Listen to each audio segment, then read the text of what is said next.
Hi, and welcome to a new video for Aperture Speaks. And this week's topic is stop motion animation. And it's a really good topic because it actually relates to the work that I do when I'm not photographing, and that's teaching. And one of the things I teach is actually photography, and I teach photography to kids and teenagers. And last year, at the end of the semester, we had sort of wrapped up what I was wanting to do for the year. And we had a few sort of lessons left, so I decided to sort of delve into some animation. So again, to think about photography, not just about a still image, but using photography to make sort of a moving image. And so the group sort of sat down. It was a group of, at the time, I think they were actually 11, and they're now 12. So they'll be 12. They'll be 12 years old this year. And I got them to write out basically a plan of the animation. We went through everything, like how many frames a second it would be, so actually how many pictures we have to take, roughly how long it was going to be, how you need to have a beginning, middle, end to the animation. And in the end, we were sort of creating maybe about 10-second, 20-second animations, which is really good fun for them.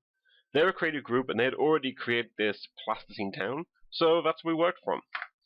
So now I'm here editing everything together for them, because one of the kids in my class was sick at the end of the school year, so I decided we would hold off the editing until we could shoot their bit as well. And while we have it all together, I'm going to edit it now. So the first thing I do is I'm going to look at the files we have. So this is where we are, and I'm just going to take this one. And so we have a look. This is the whole piece of the animation. So this is actually 56 images long. So let's take the first bit, drop it into Photoshop. So this is the sort of image size we're going to have, and I want to copy that image size for my document. So what I'm going to do is just click New, and then take it from that open image, which gives us a new document, and I'll just close that out. What you need to have is the timeline window open. Now the time window is not always automatically open, so if you need to open it, what you need to do is to go Window and then Timeline, and there it is. So you can create a video from Timeline, and it gives you these two sort of layers. One is layer 0, and one is audio track. And so we're going to be working with video first of all. So I click on this bit here, Add Media. So I know here is my media. I go down to the bottom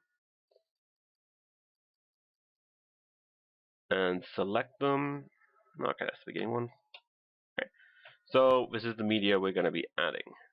So click Open, and it's just going to import them in. Where does it import the layers into Photoshop, and then it creates the video. This is a lot simpler than importing everything into the layers and then creating a video. So it's easier to actually create the video going through the timeline panel. And what it actually does is it creates these sort of 5-second chunks. So each frame then becomes 5 seconds, which is not really what we want to have. The video would be quite long and possibly not very good. So the first thing I'm going to do is just delete this white layer 0. So delete that. And then I'm going to click down here, and this is to convert to frame animation. So I'm going to click yeah. We want to convert to the frame animation. And what it does then is it takes every single layer into an individual frame, which is exactly what I wanted. So now if we click play, you've got a 5-second delay between each frame, which is really a little bit of an improvement on what we had before, but not really the animation that we want to have. So what I want to do is go into the drop-down menu, which drops up. Suppose it would drop down if I had the thing in a different place, and select all frames. So click this, and then on the bottom here, I could just click, and I can change the delay. So I can actually change to 10 seconds, or I can have no delay, or I can have 0.1 seconds. I've actually found out that 0.2 seconds works quite nicely for the animation which I'm doing. It gives it a bit of a an old-timey jolty effect as it moves along, and it looks quite nice. So I just click play, and then you get the animation. And so things are getting quite smooth. Ah, somebody's hand dropped in then. I didn't see that earlier. And that's basically the animation. So I've actually seen that somebody's hand dropped in, and now it's a case of searching through the frames. So where was it?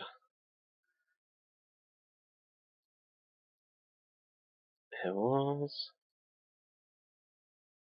I thought it was here, as we had the car coming through.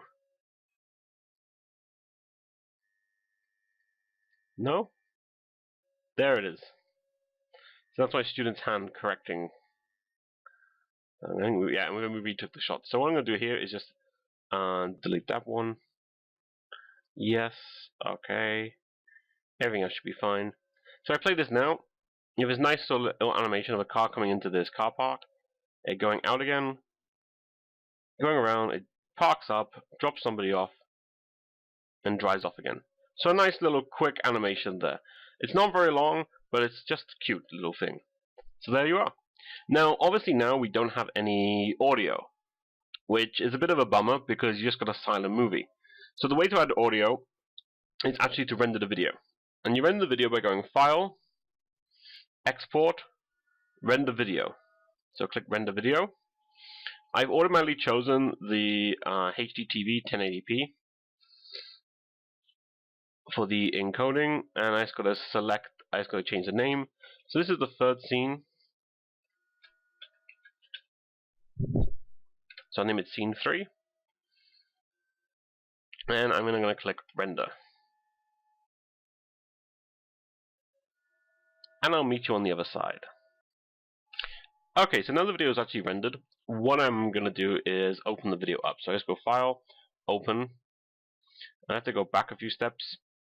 Here it is, Scene 3. Open.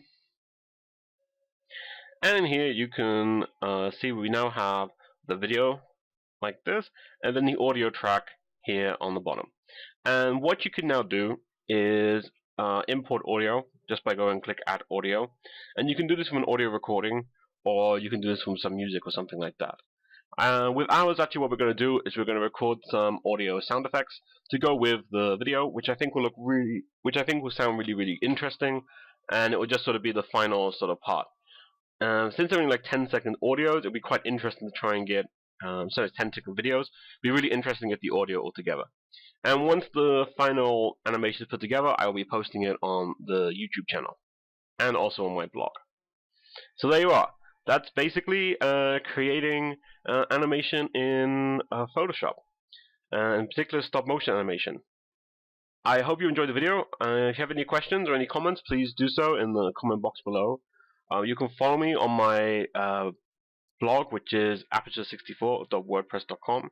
You can follow me on Twitter, which is @aperture64, and I'm also on Facebook, which is facebook.com/aperture64. Until next time, goodbye.